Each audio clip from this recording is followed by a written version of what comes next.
CNIB ou S-REI? Qual desses dois sistemas de buscas de bens imóveis do devedor na Justiça é o melhor?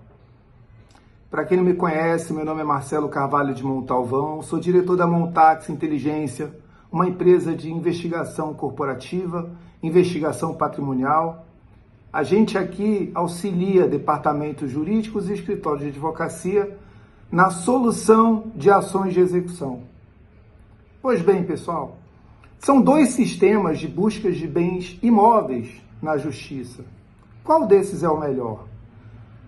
A Central Nacional de Indisponibilidade de Bens, CNIB, ou o S-REI, que é o Sistema de Registro Eletrônico de Imóveis.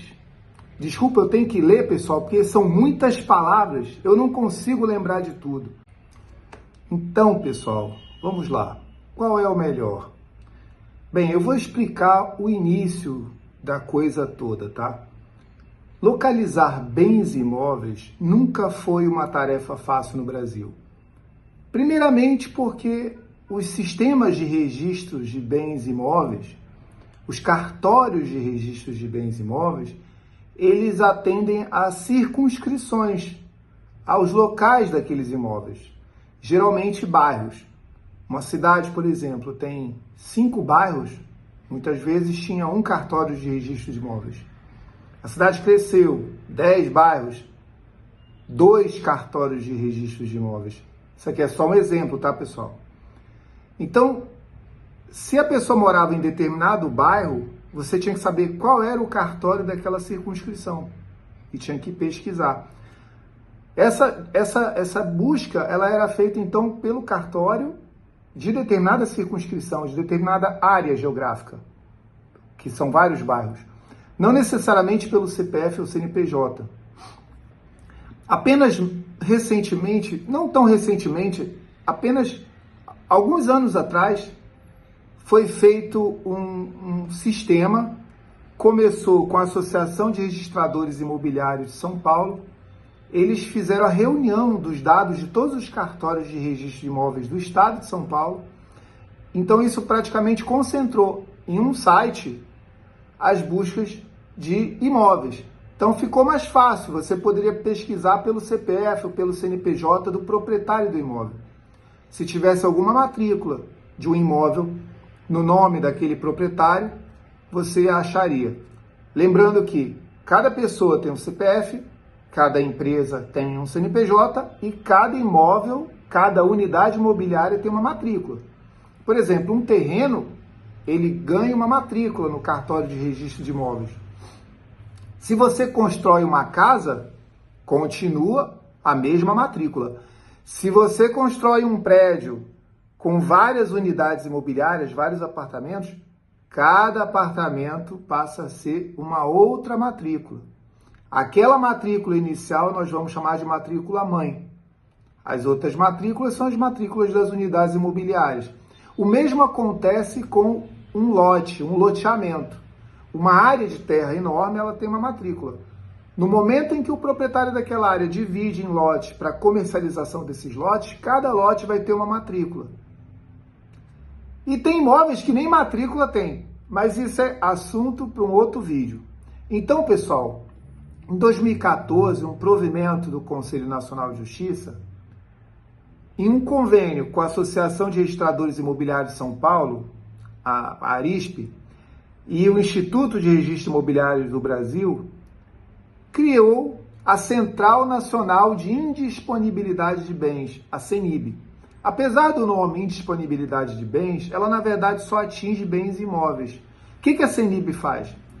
A CNIB é o órgão que vai fazer a indisponibilidade de bens. Ela vai tornar esses imóveis indisponíveis na matéria. Então, pessoal, o CNIB, ele foi criado naquela época, em 2014, com a intenção, com o escopo, com o objetivo de tornar indisponíveis os bens imóveis.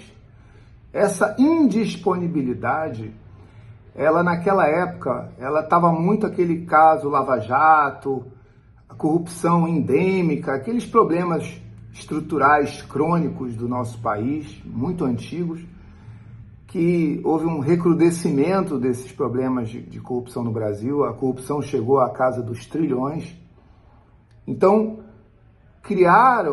foi criado esse sistema, o CENIB, o CNJ adotou esse sistema para tornar indisponíveis principalmente os imóveis, no caso, tornar indisponíveis os imóveis, mas principalmente em função da corrupção.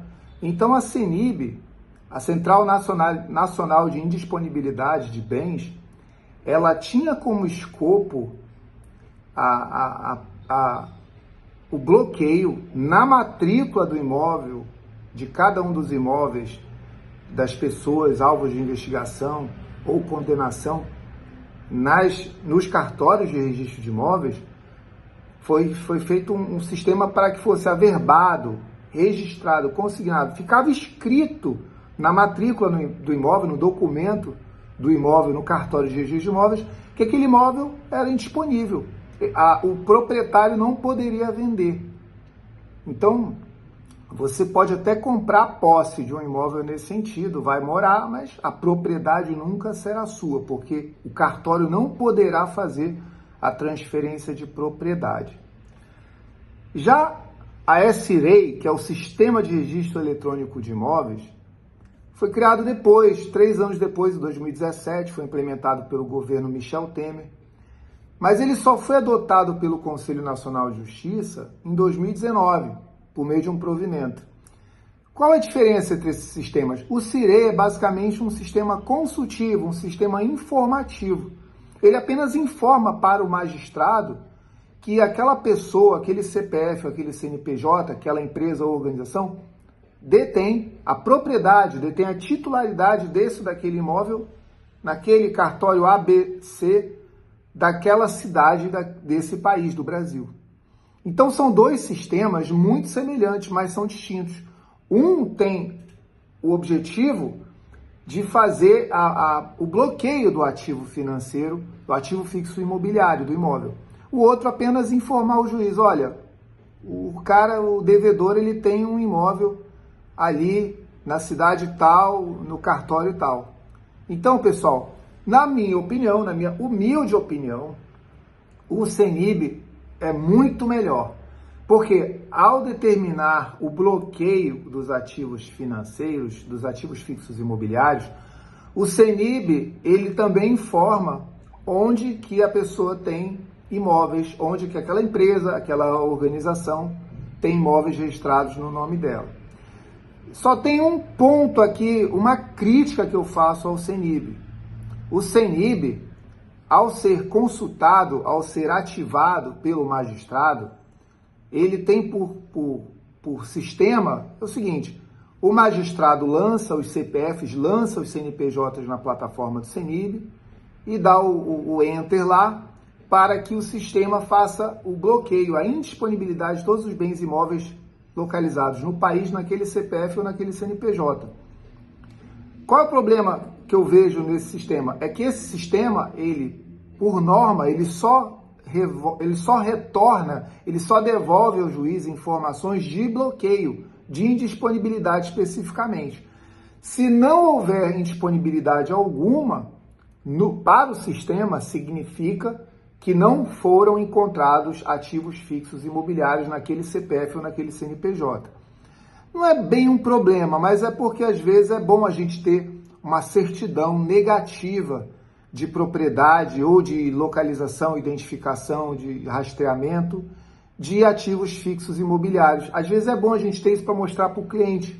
Só dizer para o cliente, por exemplo, que não foram encontrados porque o sistema não deu retorno algum, não é muito bom. Isso não é satisfatório para o cidadão, para o contribuinte, para o eleitor e principalmente para o credor, né, pessoal? Coitado do credor. O credor que paga tantos impostos, emprestou um dinheiro, concedeu o crédito e na hora de receber de volta esses créditos, na hora de recuperar esses ativos financeiros, o Estado, que deveria apoiá-lo, muitas vezes cria mecanismos não para ajudá-lo, mas para dificultar a vida dele e facilitar a vida do devedor. É isso, pessoal. Essas eram as considerações que eu tinha para fazer sobre a diferença entre o CENIB e o SREI. Os dois sistemas são excelentes, mas eu fico com o CENIB. Gostou do vídeo, pessoal? Curte, compartilha, comenta aí qual a sua opinião, qual sistema você gosta mais. Você já usou esses sistemas? Qual que você acha que gerou um melhor resultado? Não se esqueça, pessoal, se inscreva nesse canal, ative o sininho das notificações para receber mais dicas como essa. Um grande abraço, tchau!